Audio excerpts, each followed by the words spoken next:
Friends, welcome to green channel. അപ്പോൾ കഴിഞ്ഞ ക്ലാസ്സിൽ നമ്മൾ എന്തായിട്ട് 8ാം ക്ലാസ്സിലത്തെ ബേസിക് സയൻസിന്റെ ഫസ്റ്റ് പാഠം അല്ലേ? എന്തായിരുന്നു ഫസ്റ്റ് പാഠത്തിന്റെ പേര്? Measurements and units. അതിൽ നമ്മൾ എന്തൊക്കെ പറഞ്ഞു? ലെങ്ത് പറഞ്ഞു, അത് കഴിഞ്ഞ് മാസ് എന്താ പറഞ്ഞു, പിന്നെ അത് പറഞ്ഞ് നിർത്തിയില്ലേ?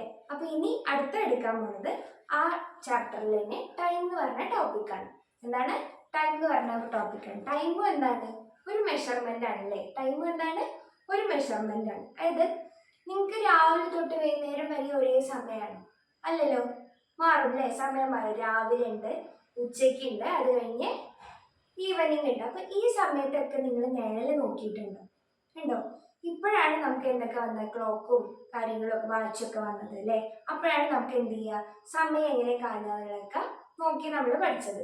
പക്ഷെ മുമ്പത്തെ കാലത്ത് ഈ ക്ലോക്ക് ഒന്നും ഇല്ലാതിരുന്ന സമയത്ത് എങ്ങനെയാണ് അവർ ടൈം കണ്ടുപിടിച്ചിട്ടുണ്ടാവുക? എങ്ങനെയാണ് അവരുടെ നിഴല് നോക്കിയിട്ടാണ് എന്ത് ചെയ്ത്, മുമ്പത്തെ നമ്മുടെ ആൻസിസ്റ്റേഴ്സ് ഒക്കെ അവരുടെ നിഴല് നോക്കിയിട്ടാണ് എന്ത് ചെയ്തത്, ഓരോ സമയത്തുള്ള ടൈം, അതായത് ഒരു ഡേയില് ഇതിപ്പോ എത്ര സമയമായി, അങ്ങനെ ഓരോന്നും കണക്കാക്കിയത് എങ്ങനെയാണ്, അങ്ങനെ വെച്ചിട്ടാണ്, അതായത് നിഴല് നോക്കിയിട്ടായിരുന്നു. അപ്പോൾ ഈ മുമ്പ് എന്നിട്ട് അത് യൂസ് ചെയ്തിട്ട് പിന്നെ നമ്മൾ ഉണ്ടാക്കിയെടുത്താണ് സൺ ഡയൽ എന്ന് പറഞ്ഞ സാധനം. അത് വാച്ച് പോലൊരു സാധനമാണ്. അത് വെച്ച് എന്ത് ചെയ്തു, അതിന്റെ ആ സൺ ഡയലിൽ എന്തുണ്ടാവും, ഒരു ഡയൽ ഉണ്ടാവും, അതിന്റെ ഷാഡോ ഇങ്ങനെ കുറയുന്നു കൂടുന്നു എന്നുള്ളത് നോക്കിയിട്ടാണ് നമ്മൾ എന്ത് ചെയ്തത് ടൈമൊക്കെ മനസ്സിലാക്കിയത്. അപ്പൊ സൺ ഡയൽ എന്താണ്? വാച്ച് പോലൊരു ഇൻസ്ട്രുമെന്റ് ആണ് സൺ ഡയൽ. ഷാഡോ വെച്ച് പ്രവർത്തിക്കണം, ഷാഡോ വെച്ച് വർക്ക് ചെയ്യുന്ന ഒരു ഇൻസ്ട്രുമെന്റ് ആണ് എന്ത്, സൺ ഡയൽ എന്ന് പറയുന്നത്. അപ്പോൾ ഇവിടെ നമ്മൾ പറയാൻ പോകുന്നത് ഒരു സോളാർ ഡേ എന്ന് പറഞ്ഞാൽ എന്താണ്? ഒരു ഡേയിൽ എത്ര മണിക്കൂറുണ്ട്? ഒരു ഡേ എത്ര മണിക്കൂറുണ്ട്? 24 മണിക്കൂറുണ്ട് അല്ലേ? 24 മണിക്കൂറാണ് ഒരു ഡേ. അതിൽ എന്തൊക്കെ ഉണ്ട്? രാവിലെ ഉണ്ട്, ഉച്ച ഉണ്ട്, പിന്നെ രാത്രി ഉണ്ട്, ഈവനിങ്ങും ഒക്കെ ഉണ്ട്. അപ്പൊ ഇതില് ഒരു സോളാർ ഡേ എന്ന് പറഞ്ഞാൽ A day or A solar day, ഒരു ഡേനെ തന്നെയാണ് നമ്മൾ എന്ത് പറയുക, സോളാർ ഡേ എന്നും പറയാം. അപ്പൊ A day or a solar day is a time period from one noon to the next noon. അതായത് ഒരു ന്യൂണിന്ന് അടുത്ത ന്യൂണിലേക്കുള്ള ആ ഒരു ടൈമിനെയാണ് നമ്മൾ എന്ത് പറയുക, ഒരു ഡേ ആണ് എന്ന് പറയുക. ഒരു ഡേ എപ്പോഴാണ് നമ്മൾ പറയുക? ഒരു ന്യൂണിന്ന് അടുത്ത ന്യൂണിലേക്കുള്ള ആ ഒരു ടൈമിനെയാണ് നമ്മൾ എന്ത് പറയുക, ഒരു ഡേ ആണ് എന്ന് പറയുക. അപ്പോൾ സോളാർ ഡേ ചോദിച്ചാൽ നിങ്ങൾക്ക് എന്താ എഴുതാ? സോളാർ ഡേ എന്താണെന്ന് ചോദിച്ചു കഴിഞ്ഞാൽ സോളാർ ഡേ. സോളാർ ഡേ എന്ന് ചോദിച്ചു കഴിഞ്ഞാൽ നമുക്ക് എന്താ പറയുക, 24 ഹവറാണ് ഒരു ഡേ. അതില് A day or solar day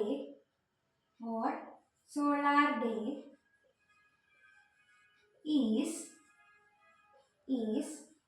the time period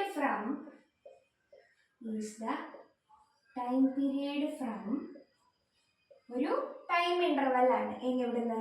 ഒരു ന്യൂണിന്ന് 1 ന്യൂൺ ടു, അത് ഈ ദിവസത്തെ ന്യൂണിന്ന് അടുത്ത ദിവസത്തെ ന്യൂൺ വരെ, അതായത് ടു ദ നെക്സ്റ്റ് ന്യൂൺ. അപ്പൊ ഒരു ഡേ എന്താന്ന് വെച്ചാൽ നിങ്ങൾ എന്താ എഴുതുക? Definition A day or solar day is the time period from one noon to the next day. ഒരു ന്യൂണിന്ന് അടുത്ത ഡേയിലുള്ള ന്യൂണ് വരെയുള്ള ഒരു സമയമാണ് എന്താണ് സോളാർ ഡേ അല്ലെങ്കിൽ ഡേ എന്ന് പറയുന്നത്. അപ്പൊ നമുക്ക് എന്താ പറയാ, 24 ഹവറാണ് ഒരു ഡേ. 24 ഹവറാണ് ഒരു ഡേ എന്ന് പറയുന്നത്. ഒരു ഡേ എന്ന് പറഞ്ഞാൽ 24 ഹവറാണ്. അതിൽ ഒരു അവർ എന്ന് പറഞ്ഞാൽ എത്ര മിനിറ്റാ ഒരു അവർ? 60 മിനിറ്റ് ആണ്. എന്ത്? ഒരു അവർ എന്ന് പറഞ്ഞാൽ എത്രയാണ്? 60 മിനിറ്റ് ആണ്. അപ്പൊ ഒരു മിനിറ്റ് എത്ര സെക്കൻഡാ? 1 മിനിറ്റ് ഈക്വൽ ടു 60 സെക്കൻഡ്സ്. അപ്പൊ ഇവിടെ 24 ഹവർ ആണോ സെക്കൻഡ് ആണോ വലുത്? സെക്കൻഡ്സ് ആണോ ഹവർ ആണോ വലുത്? ഏതാ ചെറുത് ഏതാ? സെക്കൻഡ്സ്. വലുത് ഏതാ? അവർ അല്ലേ? അതായത് 60 സെക്കൻഡ് കൂടിയതാണ് ഒരു മിനിറ്റ്, 60 മിനിറ്റ് കൂടിയതാണ് ഒരു അവർ, പിന്നെ എന്താ 24 അവർ കൂടിയതാണ് എന്ത്, ഒരു ഡേ എന്ന് പറയുന്നത്. മനസ്സിലായോ? അപ്പൊ ഇങ്ങനെയാണ് നമ്മൾ എന്ത് ചെയ്യുക, ഒരു ടൈമിനെയൊക്കെ നമ്മൾ ഡിവൈഡ് ചെയ്ത് പോവാം. ഇനി നമ്മൾ പറഞ്ഞില്ലേ ലെങ്ത്തിന്റെ ബേസിക് യൂണിറ്റ് മീറ്റർ ആണെന്ന് പറഞ്ഞു, അതേപോലെ മാസിന്റെ ബേസിക് യൂണിറ്റ് കിലോഗ്രാം ആണെന്ന് പറഞ്ഞു. ഇവിടെ ടൈമിന്റെ ബേസിക് യൂണിറ്റ് എന്താ വരിക? സെക്കൻഡ്. ബേസിക് ആയ യൂണിറ്റ് എന്താ? സെക്കൻഡ്. ചെറിയ യൂണിറ്റ് ആണത്, ചെറിയ യൂണിറ്റ് ആണ്. അപ്പോൾ ടൈമിന്റെ ബേസിക് യൂണിറ്റ് എന്താ? Seconds. Unit of the basic unit of time is എന്താ? Basic unit of time is seconds. എഴുതിയെടുക്കണം കേട്ടോ. അപ്പം the basic unit of time is time is the basic unit of time is second. Basic unit of time is second. അതിന്റെ symbol എന്താ? സെക്കൻഡ്സിന്റെ symbol എന്താ? S. എന്താണ്? S ആണ്. It is denoted by small letter S. Basic unit of time is seconds. അതിന്റെ denote ചെയ്യുന്ന letter ആണ് എന്ത്? എസ് എന്ന് പറയുന്ന ലെറ്റർ. പിന്നെ അപ്പൊ ഒരു സോളാർ ഡേ 1 സെക്കൻഡ് എന്ന് പറഞ്ഞു കഴിഞ്ഞാൽ ഒരു സോളാർ ഡേയുടെ എത്ര പാർട്ടാണ് എന്നുള്ളത് ചോദിച്ചു കഴിഞ്ഞാൽ 1 ഡിവൈഡഡ് ബൈ 86,400 ആണ് എന്ത്? ഒരു സെക്കൻഡ്. അതായത് ഒരു സോളാർ ഡേയുടെ ഒരു സെക്കൻഡ് എത്ര പാർട്ടാണെന്ന് ചോദിച്ചാൽ അതിന് എന്ത് ചെയ്യണം? 1 ഡിവൈഡഡ് ബൈ 86,400 ആണ് എന്ത്? അതിലുള്ള ഒരു സെക്കൻഡ് എന്ന് പറഞ്ഞു കഴിഞ്ഞാൽ.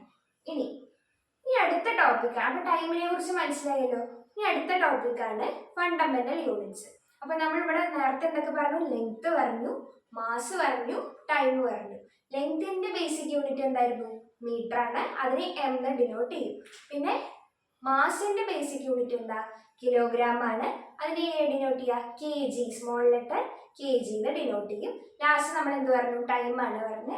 അതിന്റെ ബേസിക് യൂണിറ്റ് എന്താ? സെക്കൻഡ് ആണ്. അതിന്റെ സ്മോൾ ലെറ്റർ എസ് വെച്ച് ഡിനോട്ട് ചെയ്യും. ഇതില് 1 സോളാർ ഡേ എന്താണ് എന്നൊക്കെ പറഞ്ഞില്ല. ഒരു നൂണിന്ന് അടുത്ത നൂണിലേക്കുള്ള ടൈം ആണ് എന്ത്? ഒരു സോളാർ ഡേ എന്ന് പറയുന്നത്. ഇനി അടുത്തത് നമുക്ക് പഠിക്കാണ് ഫണ്ടമെന്റൽ യൂണിറ്റ്സ്. എന്താണ് ഫണ്ടമെന്റൽ യൂണിറ്റ്സ്? ഫണ്ടമെന്റൽ യൂണിറ്റ്സ് എന്ന് പറഞ്ഞാൽ എന്താ? The units of fundamental quantitiesനെയാണ് എന്ത് പറയുക? ഫണ്ടമെന്റൽ യൂണിറ്റ്സ് പറയുക. എന്താണ്? ഫണ്ടമെന്റൽ ക്വാണ്ടിറ്റീസിന്റെ യൂണിറ്റ്സിനെയാണ് നമ്മൾ എന്ത് പറയുക? ഫണ്ടമെന്റൽ യൂണിറ്റ്സ് എന്ന് പറയുക. അതായത് there are some quantities which are not related to one another and cannot be expressed using other quantities. അതായത് ചില ക്വാണ്ടിറ്റീസ് എന്ന് പറയുന്നത് എന്താണ്? ഒന്നിനെയും ഡിപ്പെൻഡ് ചെയ്യില്ല. ഒന്നിനെയും ഡിപ്പെൻഡ് ചെയ്യാത്ത ചില ക്വാണ്ടിറ്റീസ് ഉണ്ട്. അങ്ങനെയുള്ള ക്വാണ്ടിറ്റീസ് എന്ത് ചെയ്യാൻ പറ്റില്ല? വേറൊരു ക്വാണ്ടിറ്റി വെച്ച് നമുക്ക് റെപ്രസെന്റ് ചെയ്യാൻ പറ്റില്ല. അപ്പൊ അങ്ങനെ ഒറ്റയ്ക്ക് നിൽക്കുന്ന ക്വാണ്ടിറ്റീസ് ആണ് എന്ത്? ഫണ്ടമെന്റൽ ക്വാണ്ടിറ്റീസ് പറയുന്നത്. ഒറ്റയ്ക്ക് ആരെയും ഡിപ്പെൻഡ് ചെയ്യാതെ, ഏത് ക്വാണ്ടിറ്റിയെയും ഡിപ്പെൻഡ് ചെയ്യാതെ, ഏത് അതർ ക്വാണ്ടിറ്റിയെയും ഡിപ്പെൻഡ് ചെയ്യാതെ നിൽക്കണതാണ് എന്ത്? Fundamental quantities.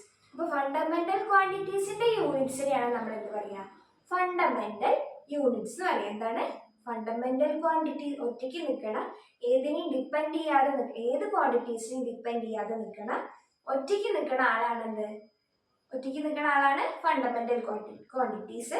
അതിന്റെ യൂണിറ്റ് ആണ് നമ്മൾ എന്ത് പറയുക? ഫണ്ടമെന്റൽ യൂണിറ്റ്സ് എന്ന് പറയുക. അപ്പോൾ കുറച്ച് ഫണ്ടമെന്റൽ യൂണിറ്റ്സ് ഞാൻ എഴുതാം. ഫണ്ടമെന്റൽ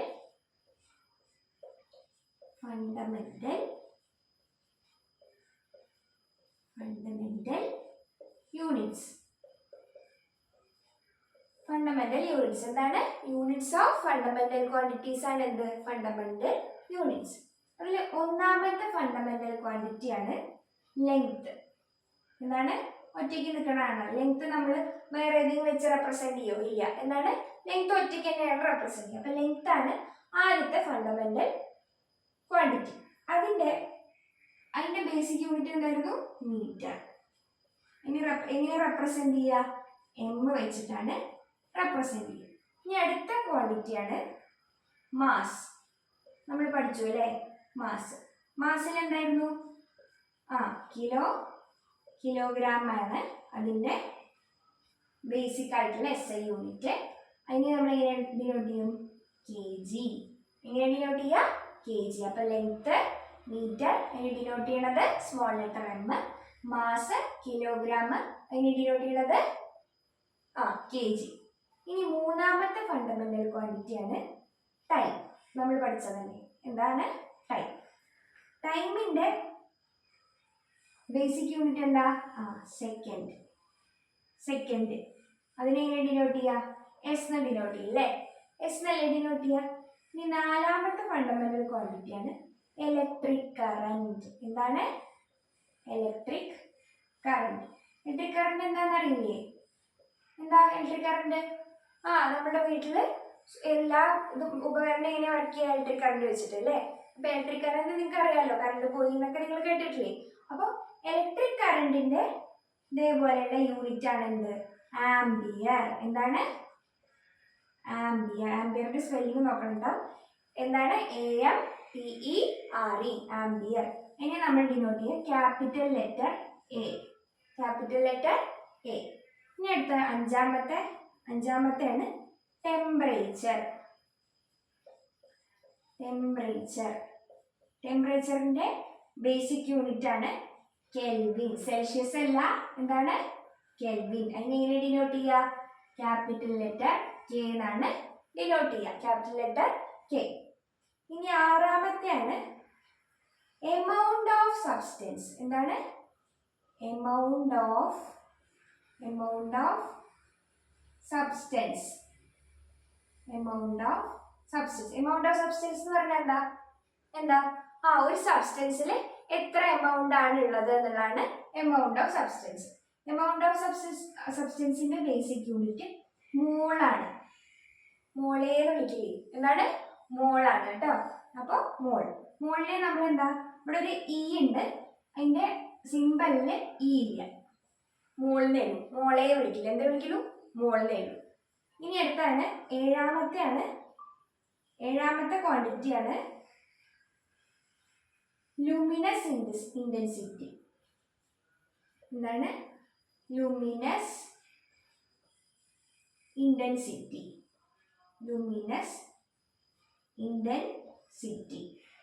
ലൂമിനസ് ഇന്റൻസിറ്റിയുടെ റെപ്രസെന്റേഷൻ ആണ് ക്യാൻഡല. അതിനെ നമ്മൾ സ്മോൾ ലെറ്റർ CD എന്നാണ് ഡിനോട്ട് ചെയ്യുക. ഇതൊക്കെയാണ് നമ്മുടെ ഫണ്ടമെന്റൽ യൂണിറ്റ്. അപ്പൊ നിങ്ങൾക്ക് ക്വസ്റ്റ്യൻ എന്താ തരാന്ന് വെച്ചാൽ ലൂമിനസ് ഇന്റൻസിറ്റിയുടെ ബേസിക് SI യൂണിറ്റ് അങ്ങനെയല്ല ചോദിക്കുക. ഫണ്ടമെന്റൽ യൂണിറ്റ്സ് എന്താ? ഫണ്ടമെന്റൽ യൂണിറ്റ്സിന്റെ എക്സാമ്പിൾസും എഴുതാൻ പറയും. അപ്പൊ നിങ്ങൾക്ക് എന്തൊക്കെ എഴുതാം? 7 എണ്ണം ഉണ്ടല്ലേ? ഇതിൽ 5 എണ്ണം എന്തായാലും പഠിച്ചിരുന്നു. ഫസ്റ്റത്തെ 5 എണ്ണം എളുപ്പമാണല്ലേ? Length, mass, time, electric current, temperature. അപ്പൊ അത് 5 എണ്ണം എന്ത് ചെയ്യുക? നന്നായി പഠിച്ചു വയ്ക്കുക. അപ്പോൾ ലെങ്ത്തിന്റെ എന്തായിരുന്നു? മീറ്റർ ആണ്, അതിനെ റെപ്രസെന്റ് ചെയ്യുക M. മാസിന്റെ കിലോഗ്രാം ആണ്, kg എന്ന് റെപ്രസെന്റ് ചെയ്യും. ടൈമിന്റെ സെക്കൻഡ് ആണ്, അതിനെ S എന്ന് ഡിനോട്ട് ചെയ്യും. ഇലക്ട്രിക് കറന്റ് ആംപിയർ ആണ്, എങ്ങനെ റെപ്രസെന്റ് ചെയ്യും? ക്യാപിറ്റൽ A എന്ന് റെപ്രസെന്റ് ചെയ്യും. പിന്നെ ടെമ്പറേച്ചർ കെൽവിൻ ആണ് അതിന്റെ ബേസിക് SI യൂണിറ്റ്. K എന്നാണ് റെപ്രസെന്റ് ചെയ്യുക, ക്യാപിറ്റൽ ലെറ്റർ K. പിന്നെ എമൗണ്ട് ഓഫ് സബ്സ്റ്റൻസ് മോൾ, അതിനെ റെപ്രസെന്റ് ചെയ്യും, ഒരു E കളഞ്ഞിട്ട് മോളിന് റെപ്രസെന്റ് ചെയ്യും. പിന്നെ അടുത്ത എന്താണ്? ലൂമിനസ് ഇന്റൻസിറ്റി ക്യാൻഡില എന്നാണ്, അതിനെ CD എന്ന് റെപ്രസെന്റ്. ഇതൊക്കെയാണ് നിങ്ങളുടെ എന്ത്? Fundamental quantities and SI unit. ഇതൊക്കെ SI യൂണിറ്റ്സ് ആണ് കേട്ടോ. ഇത് രണ്ടും ഇതാണ് SI യൂണിറ്റ്സ്. ഇതൊക്കെയാണ് SI യൂണിറ്റ്സ്. ഇതിനെ ഈ SI യൂണിറ്റിനെ റെപ്രസെന്റ് ചെയ്യണതാണ് ഇവിടെ എഴുതിയത്. ഓക്കെ. ഇനി ചില ക്വാണ്ടിറ്റീസ് അപ്പൊ ഫണ്ടമെന്റൽ ക്വാണ്ടിറ്റീസ് അല്ല. ചില ക്വാണ്ടിറ്റീസ് ഫണ്ടമെന്റൽ, ഇത് ഒറ്റയ്ക്ക് നിൽക്കണ ആൾക്കാർ. ഇപ്പൊ ഏരിയ പറഞ്ഞ എന്താ ഏരിയ എന്ന് പറഞ്ഞു കഴിഞ്ഞാൽ ഇത് ലെങ്ത് ഇൻറ്റു ബ്രെഡ്ത്ത് ആണ് എന്ത്? ഏരിയ എന്ന് പറഞ്ഞാൽ. ലെങ്ത്തും നമ്മൾ എന്തില്ല? മീറ്ററിൽ റെപ്രസെന്റ് ചെയ്യും, ബ്രെഡ്ത്തും മീറ്ററിൽ റെപ്രസെന്റ്. അപ്പൊ രണ്ടും തന്നെയാണ്, നീളം തന്നെയല്ലേ? രണ്ടും തന്നെയാണ്, നീളം തന്നെയാണ്. അപ്പൊ ഇവിടെ എന്താ? ഏരിയ എന്ന് പറയുന്നത് എന്തിനെ ഡിപ്പെൻഡ് ചെയ്യുന്നത്? ലെങ്തിനെ ഡിപ്പെൻഡ് ചെയ്യും. അങ്ങനെ ഡിപ്പെൻഡ് ചെയ്ത് നിൽക്കണതിനെയാണ് നമ്മൾ എന്ത് പറയുക? ഡിപ്പെൻഡ് ചെയ്ത് നിൽക്കണതിന് എന്ത് പറയും? ഡിറൈവ്ഡ് ക്വാണ്ടിറ്റീസ് പറയും. എന്താ പറയുക? Derived quantities. അങ്ങനെ ഈ ഡിറൈവ്ഡ് ക്വാണ്ടിറ്റീസിന്റെ യൂണിറ്റ്സിനെ എന്ത് പറയും? എന്താ പറയുക? ഡിറൈവ്ഡ് യൂണിറ്റ്സ് പറയും. എന്താ പറയുക? Derived units. അപ്പൊ നമ്മൾ 2 തരം യൂണിറ്റ്സ് പഠിച്ചു. എന്താ പഠിച്ച? ഒന്നാമത്തെ യൂണിറ്റ്സ് ആയിരുന്നു ഫണ്ടമെന്റൽ യൂണിറ്റ്സ്. ഒന്നാമത്തേത് ഫണ്ടമെന്റൽ യൂണിറ്റ്സ്. രണ്ടാമത്തെയാണ് എന്ത്? രണ്ടാമത്തേനെ നമ്മൾ എന്താ പറയുക? Derived units. അതായത് ഡിപ്പെൻഡ് ചെയ്ത് നിൽക്കുന്നതാണ് എന്ത്? Derived units. ഇപ്പൊ ഡിറൈവ്ഡ് യൂണിറ്റ്സിന് എക്സാമ്പിൾ ആണ് ഏരിയ. ഏരിയ എന്നാണ് ഡിറൈവ്ഡ് യൂണിറ്റ്സിന് ഒരു എക്സാമ്പിൾ ആണ് ഏരിയ. ഏരിയ ഈക്വൽ ടു എന്താ? ലെങ്ത് ഇൻറ്റു ബ്രെഡ്ത്ത് അല്ലേ ഏരിയ? അല്ലേ? ലെങ്ത് ഇൻറ്റു ബ്രെഡ്ത്ത് ആണ് എന്ത്? ലെങ്ത് ഇൻറ്റു ബ്രെഡ്ത്ത് ആണ് ഏരിയ. അപ്പൊ ലെങ്ത് നമ്മൾ എല്ലാ മീറ്ററില്, ബ്രെഡ്ത്തും മീറ്ററിൽ. ഇപ്പൊ 5 ആണ് ലെങ്ത് വിചാരിക്കുക, 5 മീറ്റർ. ബ്രെഡ്ത്ത് എന്ന് പറയുന്നത് 4 മീറ്റർ ആണെന്ന് വിചാരിക്കുക. അപ്പൊ നമുക്ക് എത്ര കിട്ടുക? 20 മീറ്റർ സ്ക്വയർ എന്ന് കിട്ടില്ലേ? ഈ എമ്മിനി മൾട്ടിപ്ലൈ ചെയ്യണ്ടേ? 20 മീറ്റർ സ്ക്വയർ എന്ന് കിട്ടും. അപ്പോൾ ഈ മീറ്റർ സ്ക്വയർ ആണ് എന്ത്? ഏരിയയുടെ SI യൂണിറ്റ്. ഏരിയയുടെ SI യൂണിറ്റ്സ്.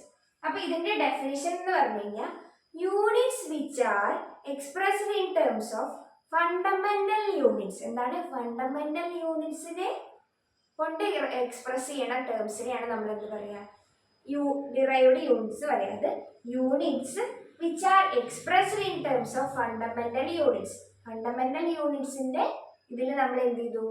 ഒരു യൂണിറ്റ്സിനെ റെപ്രസെന്റ് ചെയ്ത, എക്സ്പ്രസ് ചെയ്ത, അതിനെയാണ് നമ്മൾ എന്ത് പറയുക? ഡിറൈവ്ഡ് യൂണിറ്റ്സ് പറയുക.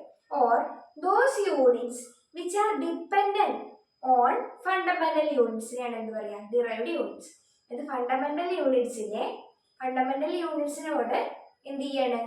ഡിപ്പെൻഡ് ചെയ്ത് നിൽക്കുന്ന യൂണിറ്റ്സ് ആണ് എന്ത്?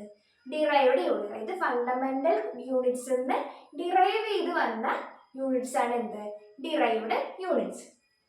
അപ്പോൾ ഡിറൈവ്ഡ് യൂണിറ്റ്സിന്റെ ഡെഫിനിഷൻ ഞാൻ എഴുതാം കേട്ടോ. എഴുതിയെടുക്കണേ. ഒപ്പം എഴുതിയെടുക്കണേ. Derived units. Derived units. Units which are expressed. Units which are expressed in terms of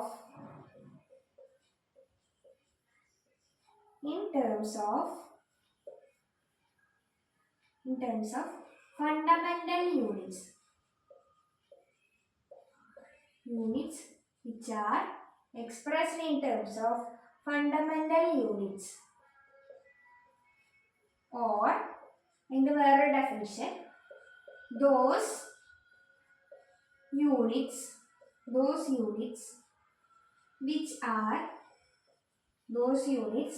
which are dependent on fundamental units. Are called derived units. അപ്പോൾ ഡിറൈവ്ഡ് യൂണിറ്റ്സ് എന്താണെന്ന് ചോദിച്ചാൽ നിങ്ങൾ എന്താ എഴുതുക? ഒന്നും അങ്ങനെ എഴുതുക. Units which are expressed in terms of fundamental units are called derived units എഴുതാം. എന്താണ്? ഫണ്ടമെന്റൽ യൂണിറ്റ്സിന്റെ ടേംസിൽ എക്സ്പ്രസ് ചെയ്യുന്ന യൂണിറ്റ്സിനെയാണ് നമ്മൾ എന്ത് പറയുക? ഡിറൈവ്ഡ് യൂണിറ്റ്സ് പറയാന്ന് എഴുതുക. അല്ലെങ്കിൽ those units which are dependent on fundamental units. അതായത് ചില യൂണിറ്റ് എന്ത് ചെയ്യും? ഫണ്ടമെന്റൽ യൂണിറ്റ്സിനോട് ഡിപ്പെൻഡന്റ് ചെയ്യും. അങ്ങനെയുള്ള ഡിപ്പെൻഡ് ചെയ്യണ യൂണിറ്റ്സിനെയാണ് എന്ത് പറയുക? ഡിറൈവ്ഡ് യൂണിറ്റ്സ് പറയുക. അപ്പൊ 2 ഡെഫിനിഷൻ പഠിച്ചല്ലോ അല്ലേ? 2 ഡെഫിനിഷൻ പഠിച്ചു. അപ്പോൾ ഇതിന്റെ ഡിറൈവ്ഡ് യൂണിറ്റ്സിന്റെ എക്സാമ്പിൾ ആയിട്ട് എന്തൊക്കെ എഴുതാം? ഏരിയ എഴുതാം. പിന്നെ വോള്യൂം നിങ്ങൾക്ക് അറിയില്ല എന്താ? Length into breadth into height ആണ്. അപ്പൊ അത് 3 എന്ത് തന്നെയാണ്? മീറ്ററിന്റെ അതിൽ തന്നെയാണ് റെപ്രസെന്റ് ചെയ്യുക. അപ്പൊ അത് എന്ത് തന്നെയാണ്? വോള്യൂം തന്നെയാണ്. ഡിറൈവ്ഡ് ക്വാണ്ടിറ്റീസ് തന്നെയാണ്. മനസ്സിലായോ മക്കളെ? അപ്പൊ നമുക്ക് എന്ത് ചെയ്യാം, ഇനി അടുത്ത തൊട്ടിട്ട് ഒരു ചെറിയൊരു ബ്രേക്ക് എടുത്തിട്ട് തുടങ്ങാം കേട്ടോ. 5 മിനിറ്റ് ബ്രേക്ക്.